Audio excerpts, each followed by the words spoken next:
మళ్ళీ చాలా స్పష్టంగా చెప్తున్నా, విశాఖ స్టీల్ ప్లాంట్ మాకు ఎమోషన్ అధ్యక్ష. సారీ బట్ మాకు ఎమోషన్ అధ్యక్ష. It is personal for me. Visakha steel plant అనేది మాకు పర్సనల్ అధ్యక్ష. ఈ యొక్క ప్రోగ్రాం కోసం గౌరవ ముఖ్యమంత్రి గారు ప్రధానమంత్రి గారు కలిసారు అధ్యక్ష. నిర్మలా సీతారామన్ మేడం గారిని రాత్రి 12:38 మా దగ్గర ఫోటో ఉంది కాబట్టి మీ అందరు కూడా పంపిస్తాను. రాత్రి 12:38 కూర్చున్నారు మీటింగ్ జరిగింది.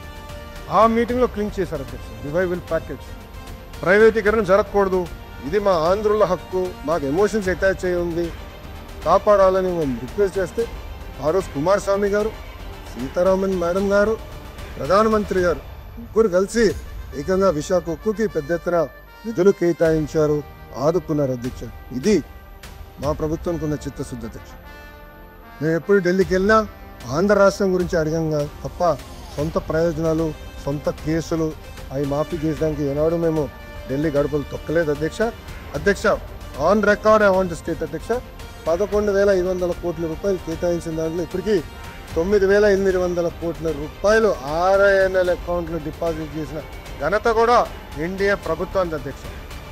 ఏదో మాటలు కాదు, ఏదో జీవో ఇచ్చేసి చేతులు దులుపుకుంటూ కాదు, డబ్బులు ఇచ్చాం, రివైవ్ కూడా చేశాం అధ్యక్ష.